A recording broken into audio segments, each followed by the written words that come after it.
Olá, eu sou o Marcos Rogério e esse é o primeiro vídeo da série Conheça a Reforma Administrativa. Em 10 vídeos apresentaremos os aspectos técnicos da PEC 32, que tantas mudanças promove na vida dos servidores e na vida do serviço público. No nosso encontro de hoje vamos falar sobre a PEC 186, conhecida como PEC emergencial, que na verdade não é mais PEC, já é uma emenda constitucional.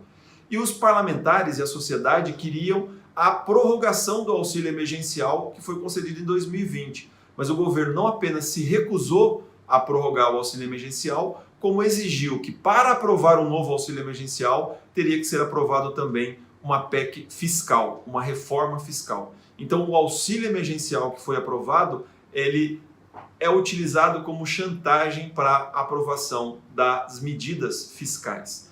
E o auxílio emergencial, infelizmente, será muito menor do que os parlamentares de oposição defendiam.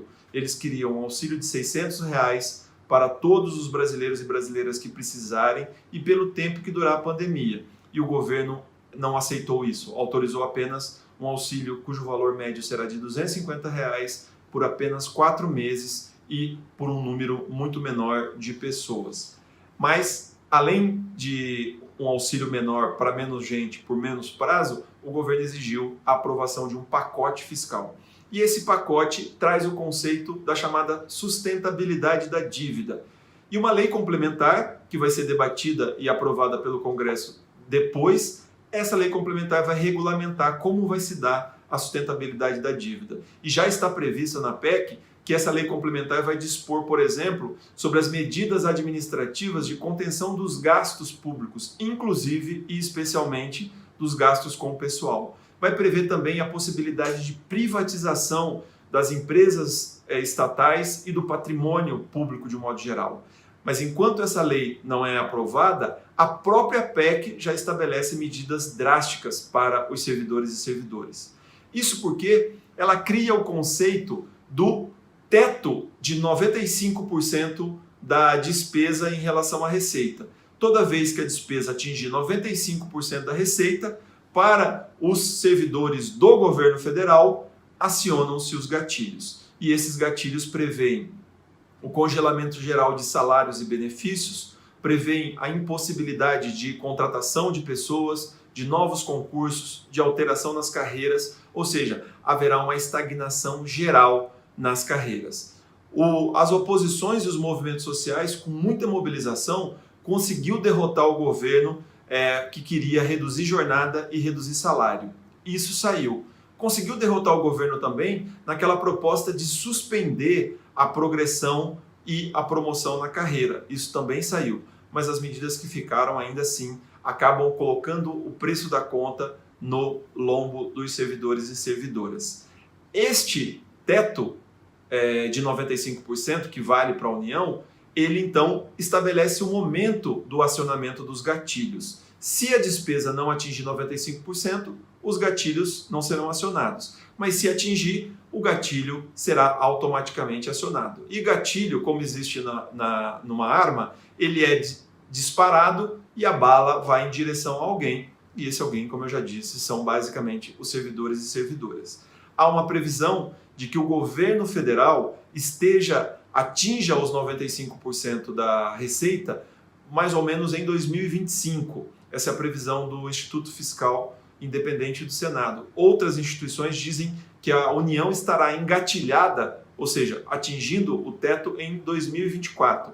Mas hoje, objetivamente, a União não está engatilhada, o que significa dizer que essas medidas envolvendo congelamentos totais não se aplicam imediatamente para os servidores federais. Poderão ser atingidos ali na frente se a despesa crescer em relação à receita. Para os estados e municípios e para o Distrito Federal, serão 2 tetos. Tem um teto que é de 95%, igualzinho da União, e tem um outro teto que é de 85%. Ou seja, toda vez que a despesa nos estados, no DF, nos municípios atingir 85%, os governadores e prefeitos já podem acionar os gatilhos. Mas quando o teto atingir 95%, os gatilhos serão mais ou menos automáticos. Ainda que a PEC diga que os governadores e prefeitos podem acionar os gatilhos, O fato é que se eles não o fizerem, a União fica proibida de conceder garantias e aval para esses estados. Ou seja, é uma lógica de pressão permanente. Se os governadores e prefeitos não acionarem os gatilhos, o estado fica sem possibilidade de financiamento, ou seja, eles acionarão esses gatilhos. E nós estamos falando, pessoal, de 18 estados cujas despesas já estouraram os 85% da receita. E tem 3 estados que estão ali, ou passaram ou estão no limite. Minas Gerais, Rio Grande do Norte e Rio Grande do Sul já superaram os 95% da receita. Portanto, esses estados já estão engatilhados e os impactos para eles serão imediatos. Para os outros, eles estão acima de 85%. E por estarem acima de 85%, os governadores e prefeitos já poderão acionar esses gatilhos.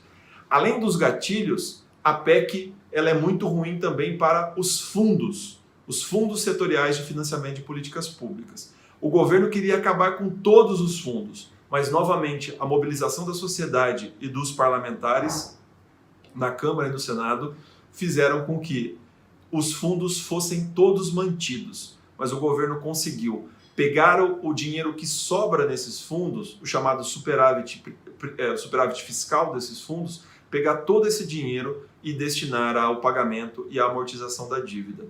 Infelizmente, esses 200 bilhões que serão utilizados para pagamento da dívida poderiam ser usados para ativar a economia brasileira, a financiar a produção, o consumo das famílias para que o PIB crescesse e a dívida fosse reduzida proporcionalmente ao PIB. Mas essa, lamentavelmente, não foi a opção do governo. A PEC 186, que virou a emenda constitucional número 109, ela já está valendo, portanto, o resultado final é muito menos danoso do que o resultado inicial, e isso se deu porque houve muita mobilização da sociedade, dos servidores, dos parlamentares. Porém, várias questões que foram abandonadas na PEC 186 constam da PEC 32, da reforma administrativa. E a reforma administrativa iniciou a sua tramitação. Por isso, é fundamental que você se informe, que você se mobilize, que você participe desse debate sobre a reforma administrativa. Porque mudar a administração pública brasileira e os serviços públicos brasileiros é um assunto muito sério para ficar apenas nas mãos dos deputados e senadores. Muito obrigado.